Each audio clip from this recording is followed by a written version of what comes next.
दर्शक बंधु भगवान श्रीकृष्ण कहिछंती जे भोर 3टारू 5टा भितरे निद भांगुथिबा व्यक्तिंकर जीवन रे चमत्कार ओ अद्भुत परिवर्तन होइथाए।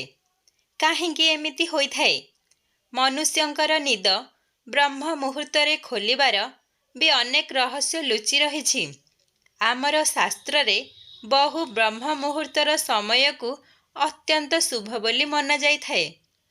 आउ एही समय रे मनुष्यर निद भांगी जिबा कौनसी साधारण संकेत नुहे।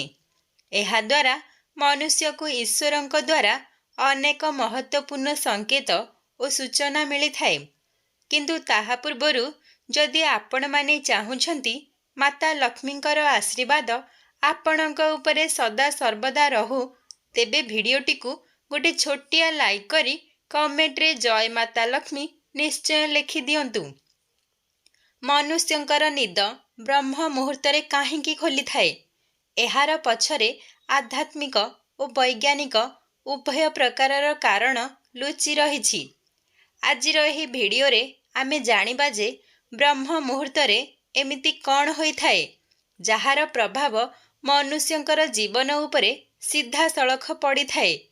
प्राचीन कालरू मुनि ऋषि माने ध्यान और पूजा पाई ब्रह्म मुहूर्तरे उठुथिले। प्राचीन ग्रंथ अनुसारे ब्रह्म मुहूर्त सूर्य देवंकर उदयर समय होई थाए, अर्थात 4टारू 5टा 30 मिनिट भितरर समय अटे जहा ब्रह्म मुहूर्त होई थाए। एही समय को बहु शुभ और लाभदायक बोली मना जाई थाए। एही समय रे उठिबा बहु शुभ मना जाई थाए। मान्यता अछि एही समय रे अनेक अलौकिक शक्ति पृथ्वी उपरे विचरण करिथांती। जदि आपण भी एही समय रे प्रतिदिन उठुथांती किंबा एही समय रे अचानक आपणकर निद भांगी जाए, तेबे एहाकु अलौकिक शक्ति बोली बुझिनेबा उचित।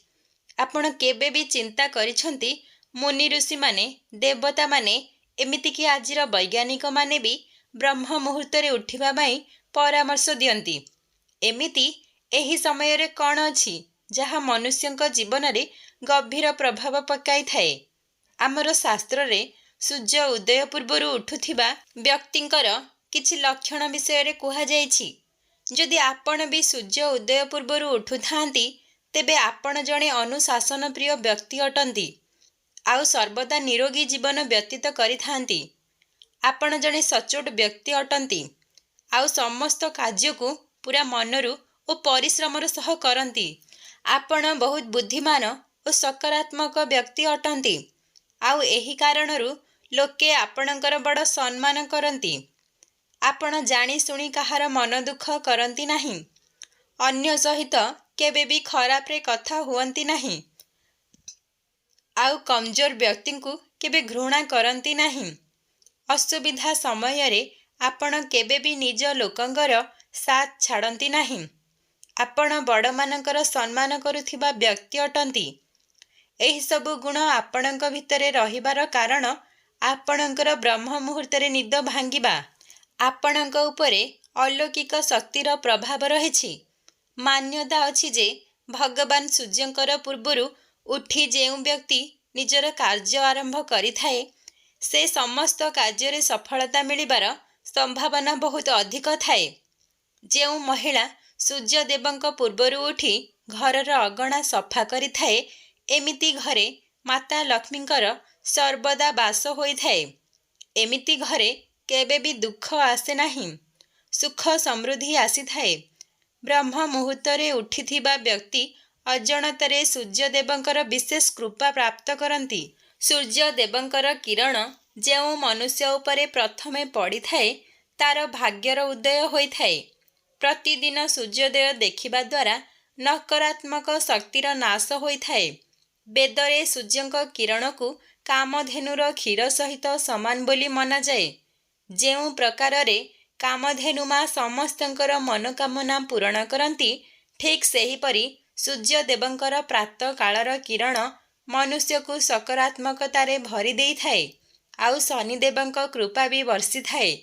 जदि आपणकर निद सकाळु सकाळु जल्दी खोलु थाए, तेबे एहार अर्थ मध्य अटे कि आपणक जीवन रे बड़ परिवर्तन हेबाकु जाउछि। एही अलौकिक शक्ति आपणଙ୍କୁ एही संकेत देउछि कि आपणଙ୍କର पूरा दिन भलरे समाप्त हेबाकु जाउछि। आपणଙ୍କର आर्थिक स्थिति उन्नत हेबाकु जाउछि। दारिद्रतार दूर होइथाए। हाँ दर्शक बंधु, जदि भोर 3टारू 5टा भितरे आपणଙ୍କର निद भांगी जाउछि, पुणी ଏହା बारंबार हेउछि, तेबे आपणଙ୍କୁ कौन करिबा उचित? आपण प्रथमे सोई न रही उठी जाआंतु। आपणଙ୍କର इष्टଙ୍କୁ स्मरण करी, कारण एही समयरे भगवान आपणଙ୍କୁ जणाई देउछंती आपणଙ୍କର इष्ट आपणଙ୍କ सहित कथा हेबाकु चाहुछंती। जदि एही समयरे आपण भगवानकर पूजा पाठ करंती, तेबे भगवान आपणଙ୍କ उपरे प्रसन्न हुअंती ओ आपणଙ୍କର प्रत्येक मनबाच्छा को पूर्ण करंती। हाँ दर्शक बंधु, एमिति कौन अछि एही समयरे जाहाकु आमे एते गुरुत्व देउछे? प्रथमे शुभ मुहूर्त, जेमितिकी बाहाघर, व्रतघर इत्यादि एही समयर गणना अनुसारे करिबा शुभ होइथाए। आपणଙ୍କର लक्ष्य जहाँ भी हेइथाउ, जहाँ पाई आपणଙ୍କୁ दरकार एकाग्रता बा कंसंट्रेशन, एही एकाग्रता पाई जोगी ओ मुनि ऋषि माने पहाड़ ओ जंगल को चली जाउछंती, किंतु आम सांसारिक लोकमानंक पाई भगवान एही ब्रह्म मुहूर्त को बाछिछंती। आसंतु जानिबा एही समय आमको किपरि साहाय्य करिथाए। सनातन धर्म एक वैज्ञानिक जीवन पद्धति अटे एवं एही पद्धति रे कुहा जायछि संध्या 6टारू 9टा समय रुद्रकाल होइथाए, जेउथिरे केबे भी सोई रहिबा उचित नुहे। 9टारू 12टा समय राक्षस काल होइथाए, जेउथिरे आमे केबे भी जागृत रहिबा उचित नुहे। 12टारू 3टा समय गंधर्व काल होइथाए, जेउथिरे आमको गभीर निद्रा आसीथाए एवं 3टारू 6टा समय मनोहर काल होइथाए, जेउ समयरे जेकोनोसी परिस्थिति रे हेउना काहेकि आमको बिस्तर छाड़िबा पाई पड़िथाए, कारण एही समयरे ब्रह्मांडरे विष्म शक्तिर संचार अधिक होइथाए एवं एही समयरे करिथिबा मेडिटेशन एते पावरफुल होइथाए। एही समयरे एकाग्रत कले एक नूतन काम करिबार इच्छा जागृत होइथाए। कण आपण जानिछंती सकाळ समयरे वातावरण शुद्ध होइथाए। एही समयरे 41% ऑक्सीजन एवं 4% कार्बन डाइऑक्साइड थाए। जदि एही समय आपण बाहरे किछि समय बसी जोग करूछंती, तेबे शरीररू 99% रोग कम हो जाइथाए। तेणु आमर मुनि ऋषि माने मानसिक और शारीरिक रूपरे शक्तिशाली हेबा पाई ब्रह्म मुहूर्त को बाछिछंती। दर्शक बंधु, जेकोनोसी परिस्थिति हेइ जाउना काहेकि ब्रह्म मुहूर्त सबुठारु उच्च समय होइथाए, जेउ समय आपणक पाई सफलतार शीर्षता को चढ़िबारे सक्षम कराई थाए। दर्शक बंधु, आजिर ही भिडियोटी को एहिठारे शेष करुछि। जदि एही भिडियोटी आपण समस्तଙ୍କୁ भल लागिछि, तेबे भिडियोटी को लाइक करंतु, कमेंट रे जय जगन्नाथ लिखंतु, भिडियो को अधिकरु अधिक शेयर करंतु और परिशेष रे चैनल टी को सब्सक्राइब करने को आदौ भूलंतु नहीं।